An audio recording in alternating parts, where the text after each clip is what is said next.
Paix et bonheur à chacun de vous. Nous voici en ce vendredi de la deuxième semaine de Pâques. Surprise, nous revenons encore en arrière. Après avoir regardé Jean 3, nous voici en Jean 6. Et en ce vendredi, nous commençons par ce miracle qui a été présent dans les les trois synoptiques et Saint Jean. Donc ce miracle qui est présent dans les 4 évangiles. Et c'est bien cette réalité qui est exprimée ici, l'explication du don de Dieu. Jean, vous le savez, est un évangéliste qui n'a pas donné les paroles de l'institution de l'Eucharistie, mais il a fait le lavement des pieds et il a donné ce chapitre 6 de Saint Jean qui est toute la prière et l'explication de l'Eucharistie. Dans ce chapitre 6 de Saint Jean que nous allons poursuivre, nous découvrons ainsi celui qui se donne et qui nous appelle à nous donner. Dans cet évangile, ce matin, nous découvrons alors ce qui est présent dans les 4 évangiles. Et si cela est là, c'est bien important. Cela a marqué les 4. Ils ont été touchés par leur manière de grandir. Jésus les a fait grandir. Jésus les a fait grandir car il les a appelés à regarder la foule et à ne pas être simplement des spécialistes.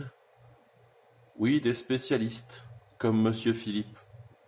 Beau Philippe.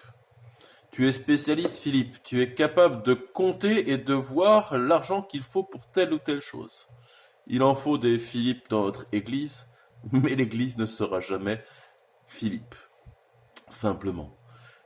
Nous ne sommes pas une technocratie comme le monde qui nous entoure aujourd'hui. Et ce qui nous fait agir, ce n'est pas l'évaluation technologique, mais bien la manière d'amener à Dieu ce que nous sommes et ce que nous avons pour être quelqu'un d'autre. 5 pains et 2 poissons. La tradition veut que ce petit enfant qui porte ces pains s'appelle Martial. Et tous les Soulaquais, mes anciens paroissiens, connaissent ce passage.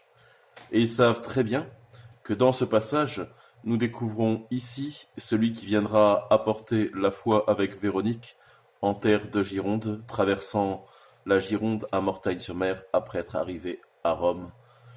Après être arrivé à Rome, Véronique, Zachée et Martial sont envoyés dans cette terre lointaine, dans une ville Novo-Magnus, pour annoncer la bonne nouvelle.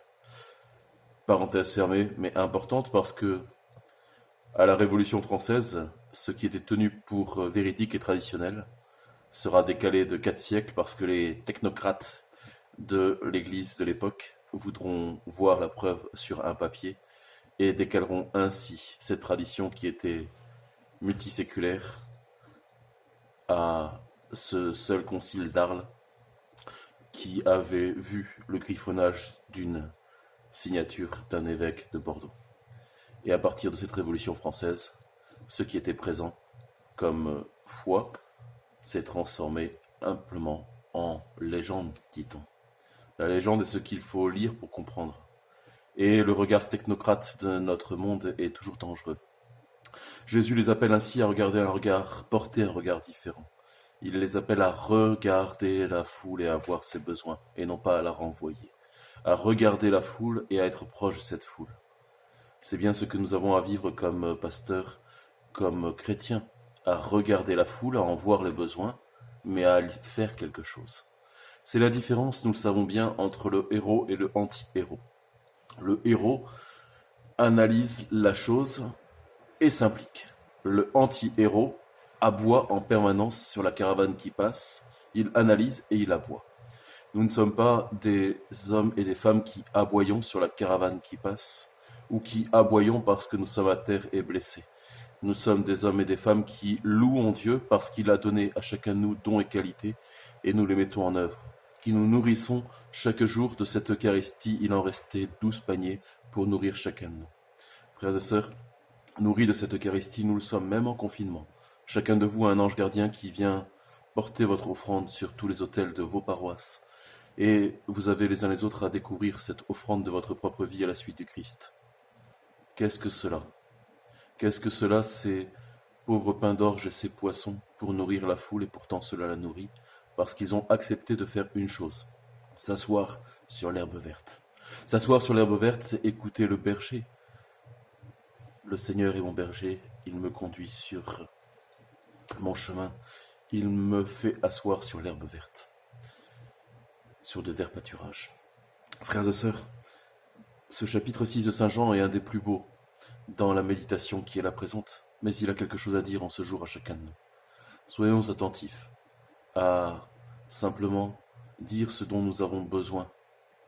Vous avez à dire, frères et sœurs, à vos pasteurs, vos prêtres, mais le pasteur premier reste l'évêque, ce dont vous avez besoin, pour que le pasteur donne les consignes, pour que vous puissiez vous asseoir sur l'herbe verte, de manière à ne pas transmettre la maladie, mais de manière à recevoir la nourriture. Que chacun de nous puisse être attentif à prier et à parler, à dire ce dont il a besoin, pour que ses besoins soient entendus. Que chacun de nous puisse exprimer les solutions qu'il porte. Nos frères autrichiens anglais ont fait des vidéos ces jours-ci, disant à leurs évêques la volonté de réouvrir les portes et disant qu'ils avaient tout ce qu'il fallait pour mettre en œuvre cela. Si les supermarchés restaient ouverts, ils étaient eux capables de pouvoir mettre les distances, de désinfecter les bancs, de fournir les masques, de faire les groupes WhatsApp ou les doodles qui seraient nécessaires, ou simplement de pouvoir organiser la foule pour qu'elle ne s'écrase pas. Frères et sœurs, le Seigneur se rencontre non pas simplement d'une manière individuelle, mais il se rencontre dans cette foule. Les disciples voulaient se retrouver avec Jésus tranquillement, ce que le pape nous disait ce matin. Ils voulaient se retrouver avec Jésus tranquillement, c'est son analyse, et les voici dérangés. Notre tranquillité sera toujours en Dieu. Et nous avons les uns les autres à découvrir que la joie du Seigneur est notre rempart. Il a multiplié ce peu et il a nourri tout homme. Que chacun de nous se laisse nourrir en offrant sa propre vie, ce qu'il a de faible, qu'il voit comme faible, le présentant à Dieu. Il découvrira que ce n'est pas pour lui que cela a été donné, mais pour le bien commun. Chacun homme sur cette terre a à découvrir les dons et qualités qu'il porte, à les mettre au service du bien commun. Chaque homme a à découvrir qu'il porte des faibles choses s'il les regarde à son regard. Mais ces faibles choses sont nécessaires pour nourrir le monde qui l'entoure et pour qu'il en reste encore pour les autres. Mettons nos dons et qualités au service du bien commun.